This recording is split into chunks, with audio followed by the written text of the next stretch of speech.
সারাদিনের নিউজ বৃত্তান্তে আপনাদের স্বাগত। আপনাদের সঙ্গে আমি দেবলীনা।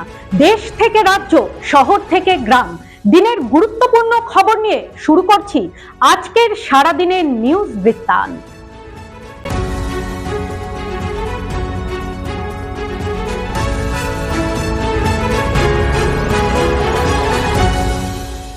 সারাদিনের নিউজ বৃত্তান্ত নিবেদন করছেন জুয়েলার্স, সোনা যা সর্বক্ষণের। Agnishwar jewellers, NS road, Raiganj. Shri Dhaka jewellers, আভিজাত্যের গয়না। ত্রিনয়নী জ্যোতিষ কার্যালয়, শ্যামপুর মোড়, দেবীনগর, রায়গঞ্জ। নেশামুক্ত সমাজ করতে Raiganj unity foundation, Rupahar, Raiganj. North বেঙ্গলের সেরা সুপার স্পেশালিটি হাসপাতাল জীবনরেখা। চেষ্টা নেশা মুক্তি কেন্দ্র, দেবীনগর, রায়গঞ্জ। জাতীয় শিক্ষানীতি 2020 অনুযায়ী সমস্ত প্রাথমিক বিদ্যালয়গুলিতে প্রাক প্রাথমিক থেকে পঞ্চম শ্রেণী পর্যন্ত পঠন পাঠন চালু করতে হবে। পরিকাঠামো ও শিক্ষক শিক্ষার্থী সংখ্যার অনুপাত দেখে ধাপে ধাপে পঞ্চম শ্রেণী চালুর ব্যবস্থা নিয়েছে রাজ্য সরকার। এই পদ্ধতিতে 2029 সালের মধ্যে পরিকাঠামো সংস্কার করে সমস্ত প্রাথমিক বিদ্যালয়ে পঞ্চম শ্রেণীকে অন্তর্ভুক্ত করা হবে। গত বছর উত্তর দিনাজপুর জেলায় 76টি প্রাথমিক বিদ্যালয়ে পঞ্চম শ্রেণী অন্তর্ভুক্ত করা হয়, যার মধ্যে রায়গঞ্জের বেশ কিছু প্রাথমিক বিদ্যালয়ও ছিল। এবছর জেলায় 54টি প্রাথমিক বিদ্যালয় পঞ্চম শ্রেণী অন্তর্ভুক্ত করার নির্দেশ এসেছে, যার মধ্যে রয়েছে রায়গঞ্জ শহরের একমাত্র গার্লস প্রাথমিক বিদ্যালয়ের নাম। বর্তমানে এই প্রাথমিক বিদ্যালয়ে মোট ছাত্রছাত্রীর সংখ্যা 675 এবং শিক্ষক শিক্ষিকা রয়েছেন 19 জন। এবছর পঞ্চম শ্রেণী অন্তর্ভুক্ত হওয়ায় হাই স্কুলের কাছে অতিরিক্ত আরও 2টি ঘরের আবেদন করা হয় প্রাথমিক বিদ্যালয়ের তরফে। এরপরই এই প্রাথমিক বিদ্যালয়ের কর্তৃপক্ষের বিরুদ্ধে একাধিক অভিযোগে সরব হয়েছে হাই স্কুলের ম্যানেজিং কমিটির সভাপতি সহ শিক্ষিকারা। তাদের অভিযোগ, বর্তমানে হাই স্কুলেই ঘর, শিক্ষিকা ও বসার বেঞ্চের অপ্রতুলতা রয়েছে। পাশাপাশি এই নিয়ম চালু হলে 2027 সালে ষষ্ঠ শ্রেণীতে ভর্তির সময় অতিরিক্ত চাপ পড়বে এবং ছাত্রীদের বসার সমস্যার সম্মুখীন হতে হবে। দুটি বিদ্যালয়ে পৃথক সময়ে পঞ্চম শ্রেণীর ক্লাস হলে ছাত্রীদের নিরাপত্তাও বিঘ্নিত হওয়ার আশঙ্কা থাকবে।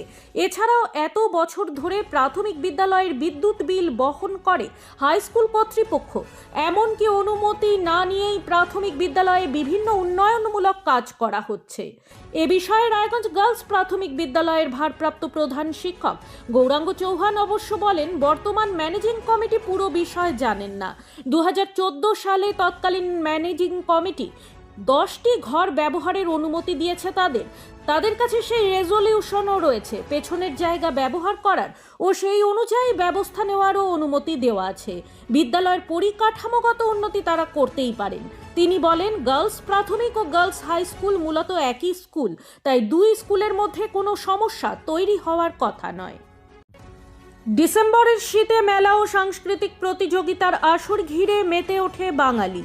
সেই ঐতিহ্য অনুসরণ করেই রায়গঞ্জ গয়ালাল গার্লস হাই স্কুলে 2 দিন ব্যাপী প্রতিযোগিতামূলক সাংস্কৃতিক অনুষ্ঠান নক্ষত্রের খোঁজের সূচনা হলো শুক্রবার।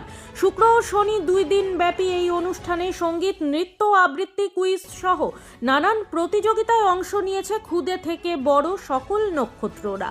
এডুটেক আয়োজিত এই প্রতিযোগিতার ফলাফল ও পুরস্কার বিতরণী অনুষ্ঠান অনুষ্ঠিত হবে আগামী 29শে ডিসেম্বর রায়গঞ্জের বিধান মঞ্চে। মর্নিং ওয়াক করে ফেরার পথে গাড়ির ধাক্কায় বিকোরে জখম এক বৃদ্ধার মৃত্যু। রায়গঞ্জ মেডিকেলে শনিবার দেহ ময়না তদন্তের জন্য রায়গঞ্জ মেডিকেল কলেজের মর্গে পাঠায় পুলিশ। এদিন দুপুর আনুমানিক 1টা নাগাদ পরিবারের সঙ্গে কথা বলে জানা যায়, মৃত বৃদ্ধার নাম তাজকারা খাতুন, বয়স 65, বাড়ি করণদিঘি থানার কবরগাড়ি গ্রামে। পরিবারের দাবি, ওই বৃদ্ধা তার মেয়ের বাড়িতে বেড়াতে গিয়েছিলেন। শুক্রবার সকালে মর্নিং ওয়াক করতে গিয়ে দোমোহনাতেই ওষুধ কিনতে গিয়েছিলেন। ওষুধ না পেয়ে পায়ে হেঁটে বাড়ি ফেরার পথে দ্রুত গতিতে একটি গাড়ি তাকে ধাক্কা দিয়ে চলে যায়। স্থানীয়রা তড়িঘড়ি স্থানীয় হাসপাতালে নিয়ে গেলে চিকিৎসক তাকে রায়গঞ্জ মেডিকেলে স্থানান্তরিত করে। খবর পেয়ে পরিবারের লোকজন তাকে মেডিকেলে নিয়ে এলে চিকিৎসা চলাকালীন দুপুর 12টা নাগাদ তার মৃত্যু হয়। ঘটনায় শোকের ছায়া পরিবারে। ঘটনার তদন্তে পুলিশ। বাংলাদেশে হিন্দু যুবককে উলঙ্গ করে জ্যান্ত পুড়িয়ে মারার প্রতিবাদে উত্তর দিনাজপুর জেলার ইসলামপুরে বিক্ষোভ মিছিল বের করেন বিজেপির নেতা কর্মীরা। এই মিছিলে অংশগ্রহণ করেন রাজ্য বিজেপির মুখপাত্র রাজর্ষি লাহিড়ী।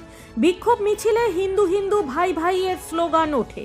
পাশাপাশি বাংলাদেশের উপদেষ্টা মোহাম্মদ ইউনূসের কুশপুত্তলিকা জ্বালিয়ে বিক্ষোভ দেখান সকলে।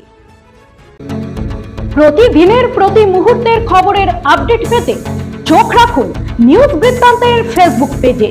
সাবস্ক্রাইব করুন নিউজ বৃত্তান্ত ইউটিউব চ্যানেলকে।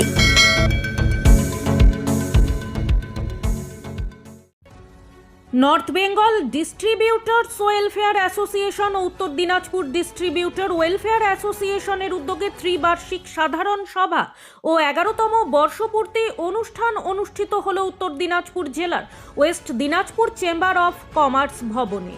সংগঠনের পক্ষ থেকে জানানো হয়, প্রতি 3 বছর অন্তর এই সাধারণ সভা অনুষ্ঠিত হয়ে থাকে।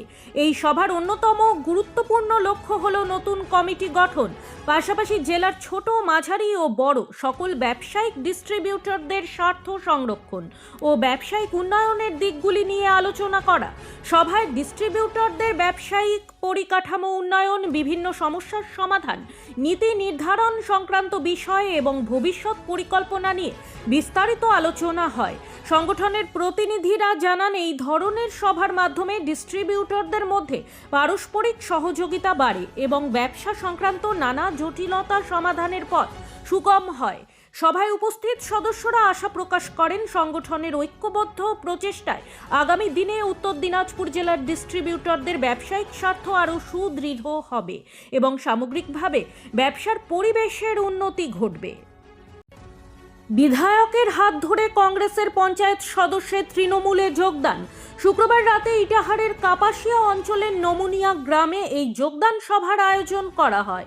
এদিনের সভায় কাপাসিয়া অঞ্চলের নমুনিয়া মধ্য বুথের কংগ্রেসের বর্তমান পঞ্চায়েত সদস্য জাহিদুল ইসলাম ও এলাকার প্রাক্তন পঞ্চায়েত সদস্য মোহাম্মদ মোস্তফা তাদের বেশ কিছু অনুগামীকে সঙ্গে নিয়ে তৃণমূল কংগ্রেসে যোগদান করেন বলে দাবি তৃণমূলের।